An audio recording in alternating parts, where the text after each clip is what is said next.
De plus en plus fréquentes dans une population active vieillissante, les maladies chroniques sont une source de discrimination souvent méconnue dans le monde du travail, au risque d'un déni collectif.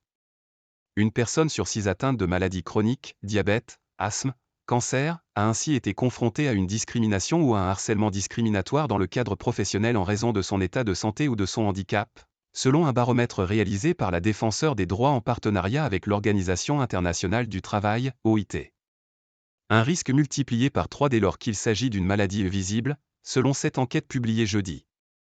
Les représentations sociales négatives liées à la maladie, souvent perçues comme incompatibles avec le travail, l'invisibilité des symptômes, la peur d'être exposé aux discriminations alimentent finalement un déni collectif, a expliqué la Défenseure des droits Claire Hédon lors d'une conférence de présentation du baromètre. Pourtant, après celles liées à la nationalité, à l'origine ou à la couleur de la peau, les discriminations liées à l'état de santé et au handicap sont les plus fréquemment citées parmi les 3000 personnes, dont 1000 souffrant de maladies chroniques, interrogées par Ipsos pour cette enquête. La situation est d'autant plus préoccupante que la part de la population active touchée par une maladie chronique augmente rapidement, de 15% en 2019, elle devrait atteindre 25% dès 2025, selon l'Agence nationale pour l'amélioration des conditions de travail, ANACT.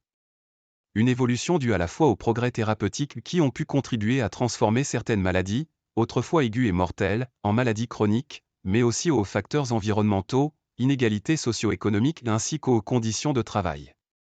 Aussi le recul de l'âge de départ à la retraite, le vieillissement de la population active risque quand même très probablement d'augmenter cette tendance, selon Claire Hédon. Double peine.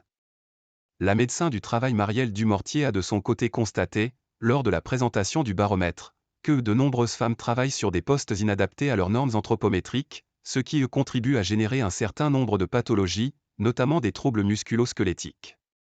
Les postes de travail ne sont souvent pas aménagés comme ils le devraient, ainsi 19% des salariés atteints d'une maladie chronique bénéficient d'un aménagement de leur poste alors que 29% n'en bénéficient pas, mais en auraient besoin, selon le baromètre. Faute de mesures adaptées et de soutien au sein de leurs entreprises, la présence de salariés souffrant de maladies chroniques peut rapidement générer des tensions au sein d'un collectif de travail, notamment du fait d'un report de charge de travail sur d'autres collègues, explique la Défenseure des droits.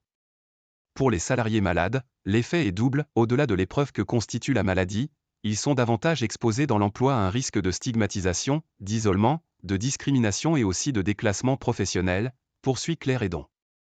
Ainsi une majorité, 55%, de personnes malades déclarent avoir vécu une situation de harcèlement moral, contre 35% du reste de la population active, selon l'enquête.